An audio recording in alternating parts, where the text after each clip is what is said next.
Bismillah, Assalamualaikum warahmatullahi wabarakatuh. Alhamdulillah, wassalatu wassalamu ala rasulillah wa ala alihi wa ashabihi wa man tabi'ahum bi ihsan ila yaumil qiyamah. Amma ba'du. Kelas 8 rahimani wa rahimakumullah.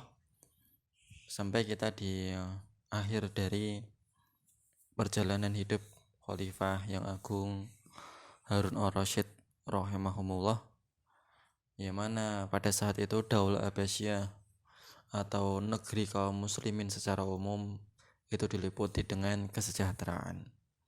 Nah, dan tidaklah kesejahteraan itu mencapai puncaknya kecuali kesejahteraan tersebut pasti akan turun. Nah, demikian pula apa yang ada pada zaman Islam pada saat itu. Yang mana Islam pada saat itu dipimpin oleh seorang khalifah yang sangat adil, yang faqih, ahli fikih, ahli bahasa, terus kemudian ahli hukum dalam mengatur negara, dan seorang yang adil sehingga keberkahan muncul di seantero jagat negara Islam. Kemudian Harun ar-Rasyid ini wafat ketika dalam perjalanan menumpas pemberontak yang ada di Khorasan, ya. Khorasan, antum masih tahu ya? Tahu, masih ingat nama Khorasan ya?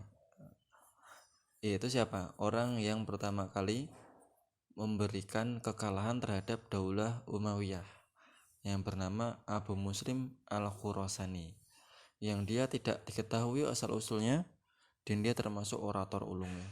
Dia pemberontak pertama kali kepada Daulah Umayyah. Dan di Khorasan juga ketika Abu Muslim ini memberontak untuk Daulah Umayyah, dia kan berjuang untuk Daulah Abbasiyah. Sekarang Daulah Abbasiyah sudah bisa menguasai negara muslimin, negara Islam. Tetapi antum bisa lihat orang-orang Khorasan ini enggak jelas, ya. Orang-orang Khorasan ini enggak jelas. Orang-orang Khorasan ini juga masih memberontak terhadap Daulah Abbasiyah. Ada juga yang memberontak Daulah Abbasiyah. Dulu pas zaman Daulah Umayyah, Abu Muslim al-Khurasani memberontak kepada Daulah Umayyah. Sekarang untuk membela Abbasiyah. Sekarang Abbasiyah udah muncul, udah bisa memegang kekuasaan, orang Khorasan memberontak lagi kepada Daulah Abbasiyah. Ini orang Khorasan ini orang jelek. Ini kumpulan orang jelek di sana. Kemudian wafatnya, ini ada sedikit cerita yang mana wafatnya kematian Harun ar-Rasyid ini. Sebelum beliau mendapati kematiannya, Harun ar-Rasyid pernah mimpi mengenai kematiannya. Ya, dia bermimpi.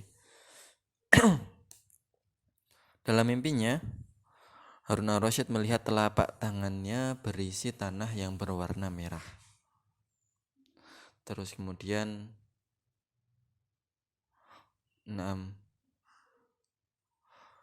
saat ar-Rasyid menuju Khorasan,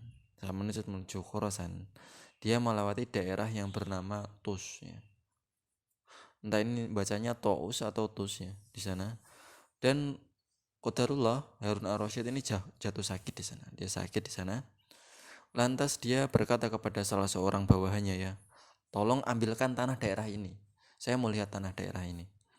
Kemudian bawahannya tersebut membawakan tanah di daerah tersebut, dan tatkala Harun ar-Rasyid melihat tanah tersebut, dia berujar, demi Allah, inilah telapak tangan yang pernah aku lihat dan tanah yang ada di genggamannya. Maksudnya ini tanahnya merah sama seperti mimpiku. Setelah itu ar-Rasyid memberikan perintah kepada bawahannya untuk menggalikan kuburnya, karena Harun ar-Rasyid ini sudah punya firasat kalau dia ini bakal meninggal di situ. Kemudian Harun ar-Rasyid minta untuk dibacakan Al-Quran 1 kali khatam. Kemudian Harun ar-Rasyid setelah selesai melihat kuburannya digali, kemudian dia lantas berkata, sampai di sini perjalananmu wahai anak Adam, maksudnya dirinya sendiri. Ternyata hanya sampai di sini perjalananku. Ia pun menangis, bertobat. Terus kemudian dia melakukan amal ibadah yang bisa dia lakukan di sisa waktu hidupnya. Kemudian 3 malam kemudian dia meninggal dunia. Nah, kemudian setelah beliau meninggal dunia, kekuasaan atau kekhalifahan diwariskan kepada anaknya yang bernama Al-Amin, kemudian Al-Ma'mun. Nah, kemudian kepada putranya Al-Qasim. Nah, di buku kalian ini tidak dijelaskan Al-Amin. Nah,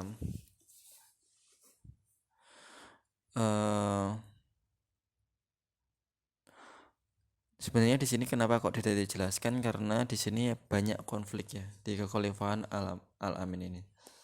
Nah, tapi kita ndak usah ke situ aja, kita langsung ke Al-Ma'mun aja. Nah, beliau adalah Abdullah bin Harun Ar-Rasyid, digelari dengan Al-Ma'mun, lahir di kota Roy di Khorasan tahun 170 Hijriah. Nah, beliau lahir dari seorang ibu keturunan Persia. Nah, Al-Ma'mun ini termasuk orang yang alim, yang cinta terhadap ilmu dan juga cinta berhubungan dengan ulama.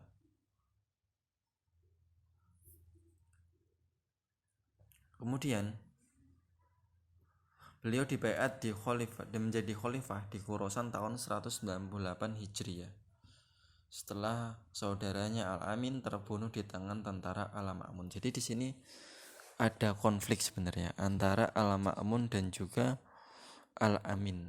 Ya, terjadi konflik antara Al-Amin dan juga Al-Ma'mun. Konfliknya apa? Ya nanti kita akan bahas lah, insya Allah sedikit saja. Saya buatkan ringkasannya dulu.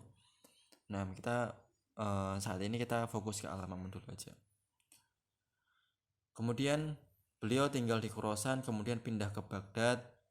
Kemudian beliau mengambil baiat dari penduduknya setelah mereka dikuatkan oleh pamannya, yaitu Ibrahim Al-Mahdi.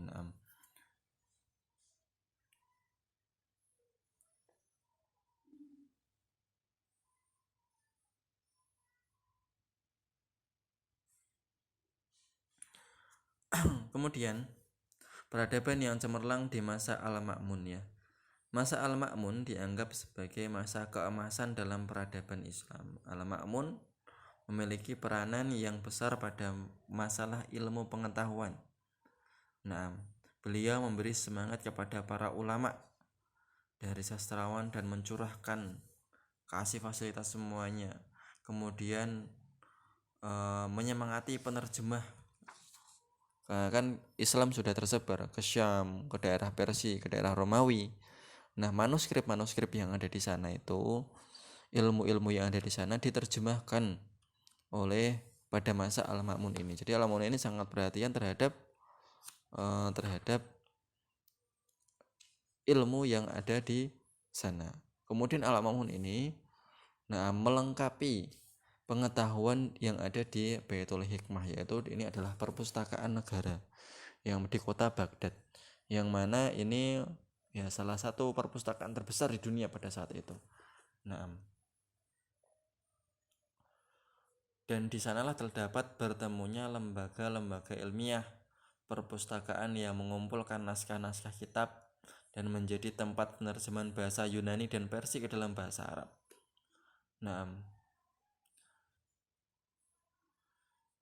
Kemudian peradaban Islam di masanya terpotong dengan terjadinya kebakaran. Jadi ada kebakaran, ada insiden ya di sana.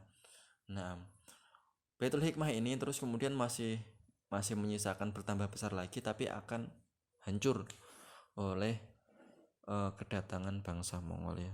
Sangat disayangkan sekali qadarullah masyafa'al. Kemudian wafatnya, beliau wafat di tengah peperangan yang beliau pimpin melawan tentara Romawi tahun 218. Beliau dikuburkan di Tursus, yaitu di Turki. Kemudian diwasiatkanlah kekuasaannya itu kepada saudaranya yang bernama Al-Mu'tasim. Audio selanjutnya ini Al-Mu'tasim Billah. Nanti kita akan bahas konflik yang terjadi antara Al-Amin dan juga siapa tadi? al ma'mun. Naam.